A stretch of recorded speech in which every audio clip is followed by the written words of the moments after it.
el placer de recibir al licenciado Adolfo L'Oreal en este espacio Tandil Compasiva. ¿Qué tal, Adolfo? Gracias. Buen día, ¿cómo le va? Buenos días. Buena semana para toda la comunidad. Muy bien, Arrancando gracias. semana. Arrancando la semana. Tandil Compasiva, hoy Sí, para hablar, sí. un tema muy particular, cómo tiene que ver esa tensión entre el derecho a saber la verdad y el impacto emocional que muchas veces tiene Sí. la noticia que se brinda, ¿no? Sí, como venimos sosteniendo y agradecemos siempre a ustedes este espacio para Tandil Compasiva de juntarnos a pensar con la comunidad y a acercar alguna idea respecto de estos temas que muchas veces resultan álgidos o difíciles de abordar. Vos nos proponés ahí algo muy interesante que a menudo aparece como contradictorio, ¿no? Es decir, bueno, qué tremendo esto de enterarse de una verdad, ¿no? Cuando la verdad tiene que ver precisamente con la tenencia de una enfermedad y que esa enfermedad pueda ser terminal, y dar por presupuesto que enterarte de esa verdad va a quitar, va a romper, va a anular toda posibilidad de una esperanza, e inexorablemente uno caería, digamos, en la tristeza, en el sinsentido, en no encontrar una razón para continuar. Mira, justo recién es increíble estas cosas de la vida, o que la vida te la presenta, o que de alguna manera uno anda por determinado camino. Alguien ha hablado ahí de una ley de atracción. Venía llegando acá, llegué unos minutos tarde, por suerte ustedes estaban con la publicidad y esto, y no, pero con Alejandra, todavía con Alejandra Marcieri. Y estaba llegando y me encuentro con alguien y me dice, nos saludamos, alguien a quien yo veo los últimos, me dice, pero vos sabés quién soy yo, y ¿quién sos vos? Yo te conozco de aquí, Claro. Entonces me dice, no, yo era aquella chiquita hija de, y me trae la historia de alguien fallecido hace muchos años, a quien yo estimé muchísimo, y esta niña era una gurrumina. Bueno, pero el comentario es, ella dice, hablando de lo difícil, dura de la historia de su madre, ¿no? Y de cuánto sufrimiento a lo largo de esa vida, ella dice, y paradójicamente, cuando se enteró que estaba enferma y que le quedaba poco tiempo, cambió su vida y fue profundamente feliz. Fue feliz. Entonces, fue feliz a partir de saber que había un límite. Entonces es precisamente esto, es un ejemplo precioso, acaba de ocurrir recién este comentario, obviamente no es la primera vez que escucho esto, he trabajado hace muchos años atrás, por ejemplo, con grupos de pacientes con HIV. Correcto. Y siempre como el denominador común era este. Paradójicamente, cuando me enteré que tenía esto, empecé a vivir la vida de otra manera. Entonces, parece como que tuviéramos un presupuesto, hay una noticia que irrumpe la continuidad del existir. Nosotros nos levantamos todas las mañanas, tenemos un ritmo de vida, esto que llamamos la zona de confort, el mundo que nos hemos creado, ¿no? El sí mismo, nuestra vida, y de repente algo rompe ahí, ¿no? Hay una noticia que interrumpe y que en términos generales uno necesita un tiempo para poder acomodarse a esta idea nueva y poder continuar. Entonces, de lo que se trata no es de aceptar y asumir pasivamente la muerte, lo cual es un real, y me parece que la noticia lo que hace es esto, es como poner fecha. No es que es nueva la idea de que nos vamos a morir, digo, uno sabe que se va a morir, pero siempre la muerte aparece, digamos, como algo ajeno, algo lejano, ¿no? Esto va a ocurrir, ocurre a otros, y es diferente cuando esto toca en carne propia y esto tiene fecha. Entonces digo, es esa verdad que de alguna manera también es la que otorga sentido a la vida, ¿no? Uno podría preguntarse qué sentido tendría esto si yo voy a estar acá los próximos 15.000 millones de años. Claro. Digo, ¿valdría la pena hacerme una casa ahora? ¿O esperaré 10.000 millones de años para hacérmela? Porque total, es más, no, es difícil imaginar una vida si no hay muerte. Porque, por ejemplo, no habría riesgo de perder la salud. Digo, claro. Se viviría permanentemente en estado de salud. No hay otra cosa más que eso. No habría motivación. Entonces, a mí me parece que la figura no habría motivación. Digo, se supone que vas a hacer una carrera para cuando seas grande, digo, para tener un lugar en la vida, ¿no? Pero si ya no hay otro lugar que no sea ese. Entonces digo, precisamente lo que da sentido a todo esto que nosotros valoramos tanto, que es la vida, precisamente es la muerte. Entonces la muerte no está al final, está al inicio. es lo que de alguna manera marca cómo vivir. Y me parece, como dirá Philippe Arié, digamos un filósofo en una postura muy interesante, él dice que de alguna manera hemos negado tanto el tema de la muerte como eso desagradable, eso incómodo, eso intolerable, lo hemos negado a un punto que casi se ha tornado como un tema prohibido. ¿No? ¿Cómo vamos a hablar de esto?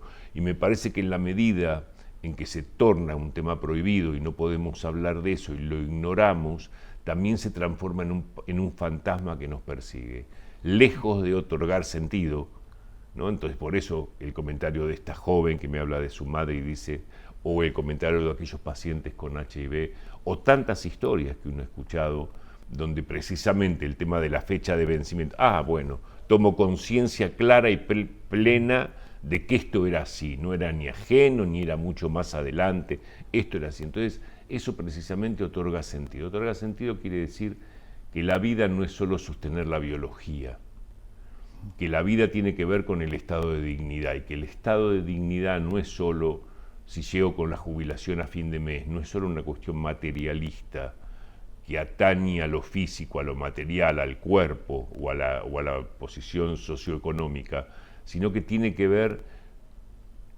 con esto que es la presencia de amor, ¿no? La presencia de otros y la posibilidad de otorgar a toda la vida, a todo lo que estamos viviendo o a algunas situaciones diarias, la profundidad de una experiencia significativa. ¿Entendés? Digo, yo estoy ahora contigo y esto es un momento pleno, la vida es ahora acá y vos y yo estamos intentando hacer algo que valga la pena, ¿sí? Porque creemos que vale la pena transmitir algo, porque creemos que alguien nos puede escuchar y esto puede servir para algo, y entonces esto otorga un sentido y uno llega al fin del día y se va a dormir y dice, y el día valió la pena, ¿sí? Pasó algo que fue significativo. Nos encontramos con Rodolfo y hablamos a una cámara, a una comunidad que debe estar por allí en algún lugar, y supusimos que esto podría ser valioso. Es diferente a solo durar. Correcto. Ese momento donde se conoce esa noticia que de alguna manera va a cambiar la vida, o por lo menos nos va a dar un punto en el cual estaríamos finalizando una etapa.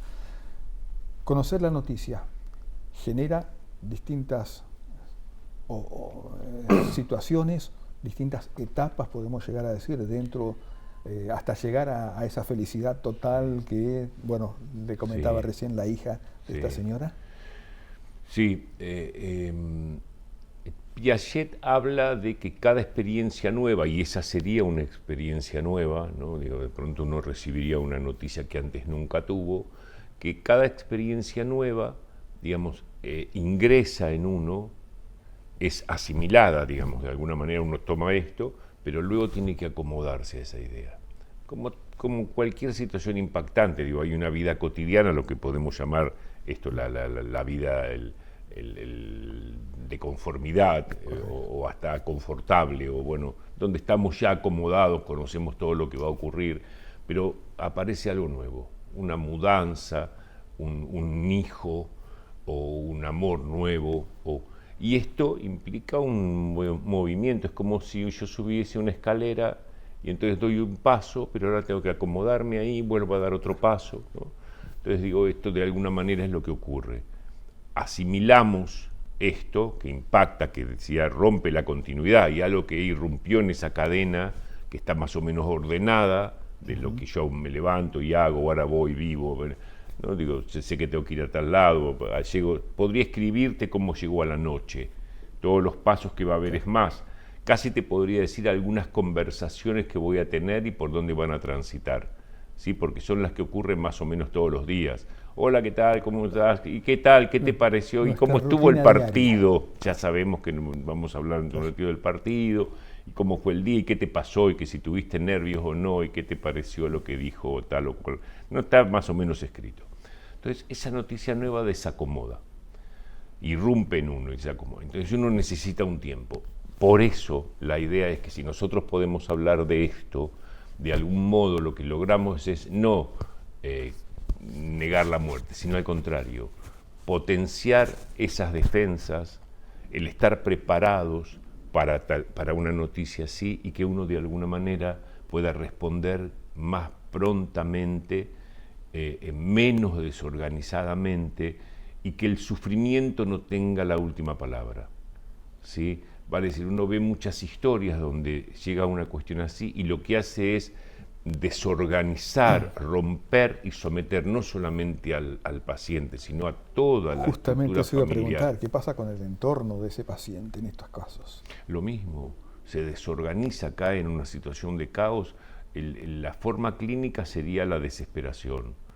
Y vos decís, bueno, pero ¿y cómo toma esto? Y bueno, muchas veces lo vemos como con cuadros, la presencia de cuadros depresivos, o incluso en algunas situaciones los cuadros demenciales, lo insoportable de los duelos y la muerte. La muerte no es solamente la muerte propia, también es lo que a uno le toca, podrías pensarlo también en la vejez, que nos pasa a medida que transitamos el tiempo, no solamente es la muerte abrupta. Hoy alguien, yo me hice un análisis y me llama el médico y me dice, che, tenés un cáncer y tenés 6 meses de vida. Eso es abrupto, eso es brutal, eso desorganiza y uno necesita volver a acomodarse. ¿Para qué? Para volver a otorgar dignidad a esa vida, el tiempo que dure, un día, un mes, un año, después de todo. Siempre supimos que nos íbamos a morir. Digo, hay niños de 6, 7 años que todas las noches rezan desesperadamente y piden que sus papás no se mueran. Vale decir que ese chico ya tiene registro de lo que significa que el otro amado no esté. Entonces digo, esto tal vez no, esto es lo más temido. Digo, en definitiva, ¿qué puede ser tan malo en la vida? Ahora, si yo niego eso, que es realmente lo que otorga sentido a la vida, y en cambio de poder colocar dignidad, que es la vida tiene un valor, tiene un sentido que vale la pena, logro experiencias absolutas, significativas, memorables, y en su lugar pongo ilusiones falsas, ¿sí? O creo fantasmas absurdos, irreales, lleva también a soluciones de vida irreales, como por ejemplo que esa locura de poder de alguien que cree que porque se archivó para su cuenta personal, ¿viste? 12 millones de dólares, 18 mil millones de dólares y no sé qué, que esto le va a otorgar la eternidad, ¿no? Que ahora va a ser, ¿no? Que ese poder, y entonces es capaz, por ejemplo, de robarse el dinero que era para alimento de niños en el país. Entonces decís, mirá qué bárbaro, ¿no? Digo, alguien hace de su vida la estupidez de creer, ¿viste? Que esto, digo, ¿cuánto más podés comer? ¿Cuánta más casa linda podés tener?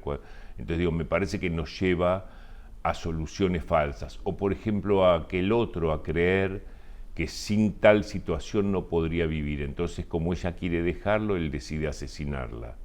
Correcto. ¿No? Digo, entonces me parece que el tema del límite como duración de tiempo no quita la posibilidad, digamos, de hacer de la vida algo profundo y sensible. Adolfo, hablando de límites y de tiempos, Se nos agota el tiempo. se nos agotó el tiempo. Bueno. Muchísimas gracias Seguiremos por en la estas reflexiones. próxima. En la próxima vamos Gracias. a seguir pensando. Gracias. Muchísimas gracias. Muy amable. Adolfo L'Oreal, psicólogo, con él hemos estado conversando aquí en este espacio de Tandil Compasiva.